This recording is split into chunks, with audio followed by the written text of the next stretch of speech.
Hello दोस्तों, नमस्कार। SM किसी चैनल में मैं आप सब लोगों का दिल से बहुत बहुत स्वागत करता हूं।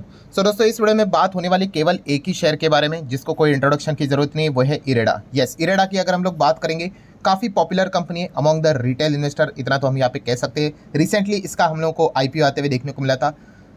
32 रुपये के आसपास हम लोग को उसका प्राइस देखने को मिला था। एंड उसके बाद से लेकर अभी तक जो कंपनी ने परफॉर्मेंस दिखाया है, मतलब जिनको भी ये आईपीओ लगा था उनको तो ऑलरेडी बहुत अच्छी लॉटरी लगी। एंड उसके बाद से लेकर अभी तक भी अगर आप देखोगे तो कंपनी ने काफ़ी शॉर्ट रेंज में अच्छे रिटर्न जरूर जनरेट करके यहाँ पे दिए हैं। एनीवेज, सो इस वीडियो की अगर हम लोग बात करें दोस्तों, तो इरेडा से रिलेटेड दो इंपॉर्टेंट अपडेट्स हम लोग को देखने को मिल रहे हैं, दो इंपॉर्टेंट खबरें देखने को मिल रही है जो कि आप लोगों को पता होनी चाहिए। ठीक है, इवन दो आपके पास शेयर रहे या ना रहे, अगर आप प्लान कर रहे हैं तो ये दो अपडेट आप लोगों को जरूर पता होनी चाहिए। सो देखा गया तो आज के दिन इरेडा का परफॉर्मेंस कैसा रहा। नेट 3.25% की तेजी देखने को मिली। शुरुआत तो एकदम धमाकेदार हो गई, 200 रुपये के भी ऊपर ओपनिंग हम लोग को होते हुए देखने को यहाँ पे मिल गई। ओपनिंग मतलब 200 पे हुई, हायर लेवल 201 तक यहाँ पे चला गया था। मतलब 6% तक तेजी आज के दिन हम लोग को देखने को शुरुआत में यहाँ पे मिल रही थी। बाद में थोड़ा बहुत प्रॉफिट बुकिंग हो गया। सो ठीक है भाई, स्टॉक ऐसे थोड़ी ना 5-6% भागते, कोई ना कोई तो खबर तो यहाँ पे रहती है। कभी कभी होता है कि खबर पब्लिकली सामने यहाँ पे नहीं आती है, कभी कभी खबर आ जाती है। सो यहाँ पे हम कह सकते हैं दो पब्लिकली अवेलेबल खबर हम लोग को देखने को मिल रही है, जिसके चलते आज के दिन इरेडा के शेयर में हम लोग को अच्छा खासा तेजी देखने को यहाँ पे मिला था। सो अगर हम लोग बात करें दोस्तों, तो स्टार्ट म्हणजे पहला वाला खबर के साथ हम लोग शुरुआत करेंगे, जो कि है दोस्तों Q1। यस, Q1 की अगर हम लोग बात करें तो आप सभी लोगों को पता है अभी जून मंथ तो खत्म यहाँ पे हो चुका है, अप्रैल मई जून। सो अभी Q1 के नंबर्स हम लोग को देखने को यहाँ पे मिल जाएंगे। तो क्या नंबर आ गए? अरे नहीं, इसके पहले भी मैंने आप लोगों को सिखाया है, दो चीज़ें रहती है। कौन सा वाला एग्जाम्पल हमेशा मैं देता हूँ? पिक्चर वाला एग्जाम्पल। आपने कोई भी पिक्चर देखा है ना, मूवी, कोई भी अगर मूवी आती है तो क्या डायरेक्टली रिलीज होती है? नहीं, उसके पहले क्या आता है? ट्रेलर आता है। तो बस वही काम हुआ है। यहाँ पे दो बार हम लोग को नंबर देखने को मिल जाते हैं। एक होते हैं अपडेट्स रहते हैं, आप चाहो तो उसको एक्सट्रैक्टेड नंबर भी बोल सकते हो, कि कंपनी अपना बिजनेस से रिलेटेड एक ट्रेलर दिखा देती है कि भाई देखो ऐसा ऐसा ट्रेलर है करके। एंड उसके बाद कंपनी के फुल फ्लेजेड नंबर सामने आएगी, जैसे कि पिक्चर आता है वैसे। तो बस आज के दिन की बात करें, जो हम लोग को शेयर मार्केट में तेजी देखने को मिले इरेडा के शेयर में, वो Q1 के उन्होंने ट्रेलर को ही जो लॉन्च किया है, अपडेट को लॉन्च किया है, इसी चीज़ के चलते तेजी देखने को मिली है। मतलब आप यहाँ पे देख सकते हैं दोस्तों कि इरेडा का शेयर हम लोग को यहाँ पे जबरदस्त अपडेट के साथ भागते हुए देखने को मिला। कौन सा वाला update? Disbursement of loan. Yes, जो लोन वो यहाँ पे डिस्ट्रीब्यूट करते हैं, उनकी जो लोन बुक की जो ग्रोथ है, वो डेटा उन्होंने सामने रख दिया। और वो भी कौन सा डेटा? जून क्वार्टर के डेटा, मतलब 3 महीने का जो डेटा था, अप्रैल मई जून, कैसा रहा परफॉर्मेंस, वो डेटा उन्होंने सामने यहाँ पे रख दिया। और जैसे ये डेटा सामने आ गया, उसके बाद का ये रिएक्शन हम लोग को देखने को यहाँ पे मिला है। सो कैसा रहा परफॉर्मेंस, तो चलिए देख लेते। तो आप देख सकते हो लोन की जो ग्रोथ है वो हम लोग को जाते हुए देखने को यहाँ पे मिल चुके हैं 9,000 करोड़ के पार, अगर हम लोग Q1 की बात करें तो। एंड ओवरऑल डिसबर्समेंट की अगर हम लोग बात करें लोन का, तो वहाँ पे 67% से ज़्यादा की जंप हम लोग को देखने को यहाँ पे मिल रही है। सो चलिए इसको थोड़ा सा और इलेबोरेट कर लेते हैं। जैसे कि आप यहाँ पे देख सकते हो, लोन डिसबर्समेंट इसके पहले कितना था? एक साल पहले लगभग था 3174 करोड़। ठीक है, एंड इसमें अभी कितना 67% से ज़्यादा की जंप होकर कितना हो गया? 5320 करोड़ का लोन उन्होंने दिया है। ठीक है, इन कंपनीज का काम ही वही होता है कि लोन दो और ज़्यादा ब्याज के हिसाब से लोन को वापस यहाँ पे ले लो, वही उनकी सबसे बड़ी कमाई हम लोग को देखने को मिलती रहती है। सो डेफिनेटली ज़्यादा लोन देंगे तो ही तो जाके ज़्यादा अर्निंग के चांसेस यहाँ पे बढ़ेंगे। हाँ, नो डाउट इसमें रिस्क भी यहाँ पे रहता ही है कि डिफ़ॉल्ट ना हो जाए, एनपीएस बढ़ने का खतरा, वो तो भाई बिजनेस का ही पार्ट है। बट येस, फर्स्ट स्टेप तो यही रहता है कि भाई आप पहले ज़्यादा लोन दो। अगर आप लोन ही कम दोगे तो किस बात की ग्रोथ? ठीक है, आप समझ रहे हैं यहाँ पे। तो ये एक पॉइंट हम लोग को देखने को मिल चुका है। So total loan book outstanding की अगर हम लोग बात करें, ठीक है, इसके पहले कितना था? मतलब पिछला फाइनेंशियल ईयर 24 की बात करें, जो Q1 था, तभी था 47,207 करोड़। ठीक है, एंड इस वक्त की अगर हम लोग यहाँ पे बात करें तो ये कितना हो चुका है? 63,150 करोड़। तो काफ़ी अच्छी टोटल अगर हम लोग यहाँ पे बात करें लोन बुक आउटस्टैंडिंग की, तो वहाँ पे 33% की जंप हम लोग को देखने को यहाँ पे मिल रही है। तो काफ़ी अच्छा परफॉर्मेंस नज़र यहाँ पे आ रहा है। चलिए आ जाते हैं दोस्तों, यहाँ पे प्रदीप दास जी ने क्या बात बोली, जो कि कंपनी के सीएमडी है, तो उनका भी स्टेटमेंट जानना इंपॉर्टेंट रहता है। तो आप देख सकते हैं सबसे पहले तो उन्होंने कहा है कि रिन्यूएबल एनर्जी की अगर हम लोग बात करें, ठीक है, इससे रिलेटेड जो परफॉर्मेंस चल रहा है काफ़ी अच्छा चल रहा है। जो उन्होंने कमिटमेंट यहाँ पे दिए है उसी के हिसाब से वो आगे बढ़ने की कोशिश तो ज़रूर यहाँ पे कर रहे हैं। प्लस वो बहुत खुश है क्योंकि देखा गया तो जो ये सेक्टर है उसमें काफ़ी अच्छा डिमांड हम लोग को देखने को मिल रहा है। एंड इसी चीज़ के चलते जो लोन सैंक्शंस भी है एंड डिसबर्समेंट भी जो यहाँ पे हो रहा है, वो लगातार हम लोग को इंक्रीज़ होते हुए देखने को यहाँ पे मिल रहा है। प्लस उसी के साथ साथ अगर हम लोग यहाँ पे बात करें तो जैसे आपको कहा कि गवर्नमेंट की ओर से भी सपोर्ट मिलना काफ़ी इंपॉर्टेंट रहता है, तो वो भी सपोर्ट इनको लगातार मिल रहा है। वैसे भी ये तो गवर्नमेंट की ही कंपनी है, ठीक है। तो मतलब बताने का मकसद क्या है दोस्तों, ये जो प्रोजेक्ट्स यहाँ पे रहते हैं रिन्यूएबल एनर्जी से रिलेटेड, वो इंडिया में हम लोग को काफ़ी ज़्यादा देखने को मिल रहे हैं। सो ये ज़्यादा अगर चीज़ें जितनी बढ़ेंगी उतना ही ज़्यादा इस कंपनी में भी बिजनेस आने के चांसेस यहाँ पे बढ़ते रहेंगे, बिकॉज अल्टीमेटली इनका काम ही वही है कि जितना हो सके इस प्रकार के प्रोजेक्ट्स बढ़ेंगे तभी जाके क्या करेंगे, इनका फाइनेंस भी हम लोग को एक्सटेंड होते हुए देखने को यहाँ पे मिलेगा। सो डेफिनेटली रिन्यूएबल एनर्जी से रिलेटेड प्रोजेक्ट्स यहाँ पे बढ़ते जा रहे हैं, इसी चीज़ के चलते इनका फाइनेंस भी लगातार बढ़ते हुए देखने को मिलेगा। अगर ये प्रोजेक्ट्स ही अगर नहीं बढ़ेंगे, ठीक है, तो फिर ये फाइनेंस मतलब कौन लेगा ही क्यों, लोन लेगा ही क्यों। तो ये चीज़ें फिलहाल तो हम लोग को देखने को मिल रही है। तो एक अच्छा data business point of view से तो हम लोग को जरूर देखने को यहाँ पे मिल रहा है।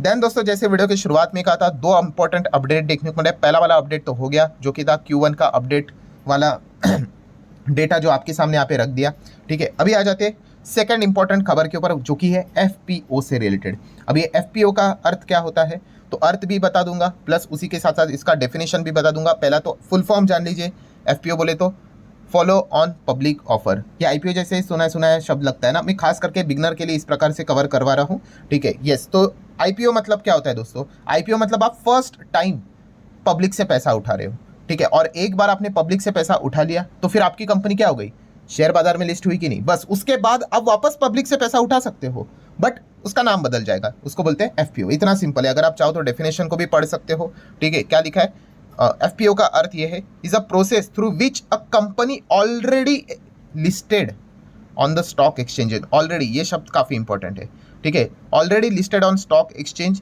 इशू मोर शेयर पब्लिकली, किस चीज के लिए, to raise the additional capital. वो आपको शेयर्स दे देंगे, ठीक है, और उनके पास वो पैसा चला जाएगा, ठीक है। तो फंड रेज का ही टाइप हम लोग को एक देखने को मिल जाता है। एंड देखिए आगे भी लिखा हुआ है, कौन सा वाला, वही जो चीज़ अभी मैंने आपको बताया, all public issue made after successful IPO are termed as FPO। मतलब एक बार IPO अगर आ गया उसके बाद जो भी आप पब्लिक से पैसा उठाओगे उसको क्या बोला जाएगा, FPO यहाँ पे बोला जाएगा। मतलब क्या होता है, कंपनी के जीवन काल में IPO एक ही बार होता है, बट FPO बार बार यहाँ पे वो करवा सकते हैं, ठीक है। बहुत ही सिंपल तरीके से आपको समझ में आया होगा। अगर मैं रिसेंटली एग्जांपल दे दूं, हमारे देश का सबसे बड़ा FPO कौन सा रहा है, अभी रिसेंटली हुआ था, ठीक है, जिसका नाम है दोस्तों वोडाफोन आइडिया। वोडाफोन आइडिया ने अभी क्या किया था, 18,000 करोड़ पब्लिक से यहाँ पे उठाया था पैसा, ठीक है। कुछ लोगों ने शायद से पार्टिसिपेट भी किया होगा, ठीक है, वो शायद से अच्छे खासे रिटर्न्स पे भी बैठे होंगे। तो बताने का मकसद क्या, उन्होंने पब्लिक से पैसा उठाया था, ये सबसे बड़ा FPO था। वोडाफोन आइडिया से भी बड़ा FPO यहाँ पे इसके पहले हम लोग को देखने को मिला था, कौन सा, गौतम अदानी जी का, ठीक है। अदानी एंटरप्राइज की बात करें 20,000 करोड़ का FPO था, बट वो दर्ज नहीं हुआ, क्यों, क्योंकि बाद में उन्होंने उसको विड्रॉ कर लिया। क्यों, हाँ, वो हिंडनबर्ग वाला मामला हुआ था ना, वो टाइमिंग देख के वो पॉलिटिक्स बिलिटिक्स हुआ था। 3,000 के आसपास का FPO था, एंड जब इनके ऊपर आरोप लग गए कि भाई फ्रॉड है, ये हिंडनबर्ग ने रिपोर्ट की, तो स्टॉक इतने ज़बरदस्त क्रैश हो गए कि जो प्राइस था 3,000 का FPO का, उससे सस्ता मार्केट में अवेलेबल था, ठीक है। तो FPO तो पूरा भरवा दिया उन्होंने, ठीक है, बट बाद में उन्होंने क्या कर दिया, उसको विड्रॉ कर दिया। मतलब वो FPO का क्या हो गया, वो दर्ज नहीं हो पाया। तो इसलिए अभी दर्ज कौन सा हो चुका है, वोडाफोन आइडिया का ही FPO, जो कि 18,000 करोड़ का देखने को यहाँ पे मिल चुका है, ठीक है। ये थोड़े थोड़े से इन्फॉर्मेशन आप लोगों को बता के आगे मैं बढ़ लेता हूँ। सो दोस्तों इरेडा के FPO की बात करें, इसके ऊपर अभी क्या कर रही है कंपनी, काम कर रही है, मैनेजमेंट काम कर रहा है। तो मैनेजमेंट ने इससे रिलेटेड टाइमलाइन एंड इसका पोटेंशियल साइज कितना हो सकता है उसकी भी बातचीत उन्होंने फिलहाल तो सामने रखी है। अगेन CMD की बात करें, मिस्टर प्रदीप दास की अगर मैं बात करूं, प्रदीप कुमार दास की, तो उन्होंने बताया कि FPO is likely to take place between November month से लेकर फरवरी मंथ के बीच में हम लोग को आते हुए देखने को यहाँ पे मिल सकता है। किस चीज़ के चलते, इक्विटी इन्फ्यूजन के चलते, ठीक है। तो इनको वापस यहाँ पे क्या चाहिए, पैसा यहाँ पे चाहिए, वो इसके लिए इक्विटी दे देंगे, ठीक है भाई। साइज कितना रहेगा, तो रफली आप अंदाजा लगा सकते हो 4,000 करोड़ से लेके 5,000 करोड़, जो कि ये बात खुद मिस्टर दास जी ने यहाँ पे बताई है, ठीक है। सो ये फिलहाल तो पॉइंट हम लोग को देखने को मिला। उन्होंने कहा है कि इससे रिलेटेड जो रिक्वेस्ट है वो भी ऑलरेडी हम लोग सरकार की ओर प्लेस कर चुके हैं, बट आपको पता है इसका प्रोसेस होने के लिए टाइम लगेगा, मतलब इसको हरी झंडी मिलने के लिए टाइम लगेगा। हमारे ओर से तो रिक्वेस्ट कब की जा चुकी है, बट सरकार की ओर से सारा रिप्लाई आने तक, सब कुछ होने तक, नवंबर से लेकर फरवरी तक आप अंदाजा लगाए कितना टाइम इनको यहाँ पे रुकना पड़ेगा। सो ये चीज़ें फिलहाल तो हम लोग को देखने को मिल रही है। तो उन्होंने यही कहा कि उनको वापस यहाँ पे इक्विटी से रिलेटेड यहाँ पे इंक्लूजन यहाँ पे चाहिए, क्योंकि ग्रोथ एकदम ज़बरदस्त इस सेक्टर में हम लोग को देखने को यहाँ पे मिल रही है। डिमांड भी ज़बरदस्त है, इनके जो रेटिंग्स भी है AAA रेटिंग ठीक है, उसको भी उनको यहाँ पे मेंटेन रखना है, इनफैक्ट और भी यहाँ पे वो बढ़ाने की कोशिश यहाँ पे करेंगे। ठीक है, तो इसी से रिलेटेड फिलहाल वो काम करते हुए देखने को यहाँ पे मिल रहे हैं। सो ठीक है दोस्तों, जितने भी इंपॉर्टेंट खबर थी इरेडा से रिलेटेड वो मैंने आप लोगों के सामने यहाँ पे रख दी है। ठीक है, देखिए कोई भी कंपनी बुरी नहीं होती है बिजनेस लेवल की अगर मैं बात करूँ तो, ठीक है, बट इसका अर्थ ये नहीं कि स्टॉक कभी गिरेंगे नहीं, हमेशा स्टॉक्स में गिरावट यहाँ पे होती रहती है। इरेडा का भी ये शॉर्ट रेंज का जो जर्नी रहा है, इसके बीच में भी आप देख सकते हैं अच्छे अच्छे गिरावट देखने को मिलती, बीच में लोअर सर्किट देखने को यहाँ पे मिला था।